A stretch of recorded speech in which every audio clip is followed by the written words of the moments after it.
to know this. The Obama administration is preparing to sell America out to a handful of private corporations. Well, more than a handful, but anyhow, that's because right now President Obama is preparing to push through the largest trade deal in human history, the Trans-Pacific Partnership, or as it's more commonly known, the TPP.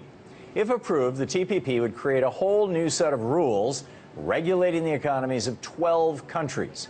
The red countries seen here on 4 different continents bordering the Pacific Ocean. These rules cover everything from pharmaceuticals to digital copyright law and could permanently change the way everyday Americans and people all over the world interact with the global economy. So if you think the Obama administration, you would think, as a result of this, that the Obama administration would want to keep the public as up to date as possible on such a big trade deal, right? Wrong. The United States has negotiated the TPP almost entirely in secret with the help of about 600 private corporations. Most of what we know about it actually comes from leaked documents, and those documents paint a pretty scary picture. Now, thanks to WikiLeaks, we have an even better idea of just how dangerous the TPP really is. Earlier today, WikiLeaks released a full draft of the treaty's intellectual property rights chapter. The 95-page document proves what many people have long suspected, that the TPP isn't so much a free trade deal as it is a giant giveaway to monster transnational corporations. According to WikiLeaks, the TPP would allow private foreign corporations to sue countries over regulations that those corporations don't like. It would allow them to expand the monopoly powers of pharmaceutical patents. And it would also give corporations the go-ahead to start blocking websites accused of violating copyright law. The documents also show that the Obama administration, on behalf of the United States, has been pushing for some of the TPP's harshest intellectual property laws. To put it bluntly, the TPP would sacrifice national sovereignty, public health, and internet freedom, all in the name of helping private corporations keep their CEOs' wallets fat and their shareholders happy. That's why the TPP is so much more dangerous than normal trade deals like NAFTA or CAFTA.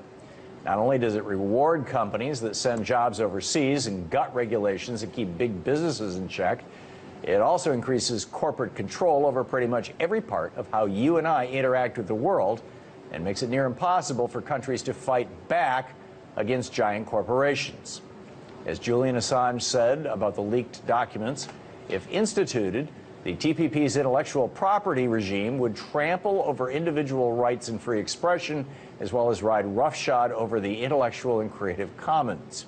If you read, write, publish, think, listen, dance, sing, or invent, if you farm or consume food, if you're ill now or one day might be ill, the TPP has you in its crosshairs. In other words, it puts the rights of profit-driven businesses over the rights of human beings and the governments that we form to protect ourselves. No wonder, then, that the Obama administration doesn't even want Congress to take a closer look at the TPP.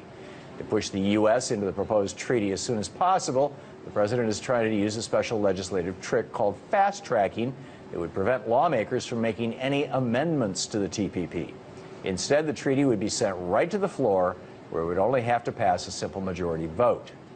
Sounds like a done deal, right? Well, not so fast. A growing number of bipartisan lawmakers, including people as far away from each other on the political spectrum as Michelle Bachmann and John Lewis, are banding together to fight back against the president's TPP plan. They're calling for an open debate on the treaty and have asked the Obama administration to hold back on pushing for fast-track powers. So, will they succeed? And what's the deeper story here? For more on this, I'm joined now by Mike Papantonio, attorney and host of Ring of Fire Radio, Ring of Fire Television. Pap, welcome back. Tom, how are you? Just great. Hey, as I just mentioned, there's growing congressional opposition to both the TPP and President Obama's decision to try to reauthorize fast track to pass this thing, which a power that he doesn't have right now. It expired in 2008, as I recall. Do you think today's WikiLeaks revelations are going to help, hurt?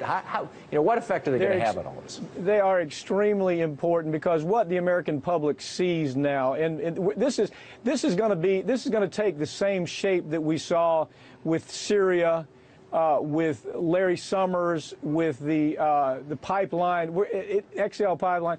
You're going to see so much anger about this once people understand what has been happening to them behind closed doors. It's so secretive, as a matter of fact, that even the people working on it had to sign a classified information non-disclosure agreement, and that's how he's kept it secret. But real problematic is, why would a president that runs on the idea of being the people's candidate want to keep this so quiet when it puts so many people out of jobs and is such a huge threat to every facet of the American public? Why would he want to keep that secret? That's the big question. I think I know the answer. Yeah, I was going to say, I'm guessing for you that's not a rhetorical question. What do you think the answer is? Well, I think it all comes down to the fact that we saw the same thing happen with Bill Clinton. Bill Clinton was surrounded by the Robert Rubin types, by the Penny Pritzker types, by the Wall Street types. That's where Bill Clinton's money came from. We have ignored the fact that Obama came up the same way. It's simply a continuation of what we saw with the Bill Clinton administration, with NAFTA and CAFTA. Now he has made promises. There's nothing else you can read into this. He's made promises. He had to make promises in order to get elected, to get all that money from Wall Street, and now it's payback time. Wall Street had the good sense to understand there's no way that anybody with a brain and a gag reflex could ever put up with this type of legislation or this type of treaty, so he kept it quiet, intentionally tried to hide it from the American public and the press. I think one of the most interesting parts of this is, well, actually, the only part that we really know right now is this intellectual property part. But that's, you know, both damning and fascinating. I'm curious your thoughts about the revelation, probably the biggest revelation in this, was that it's the United States who's pushing hardest for this. It seems to me like I'm seeing the hand of Microsoft and Disney and Sony and whatnot behind this, but maybe the pharmaceutical companies. I mean, that's an area that you big time. Super specialize in. Your thoughts? Big time. Well, what has happened is Exxon, DuPont, Dow Chemical, Eli Lilly, Merck, all the big companies have already had great success just gaming the system and taking away sovereignty by way of NAFTA.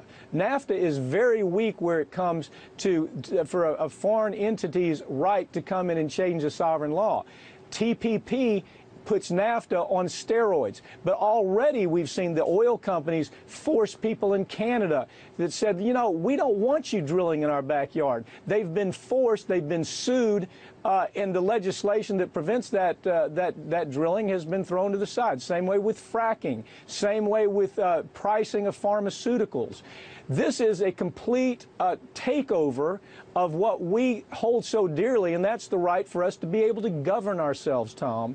And really, this is the last stage, if this were to succeed, this is the last stage of making the United States into something akin to Saipan in this sense. It creates what we call job scarcity.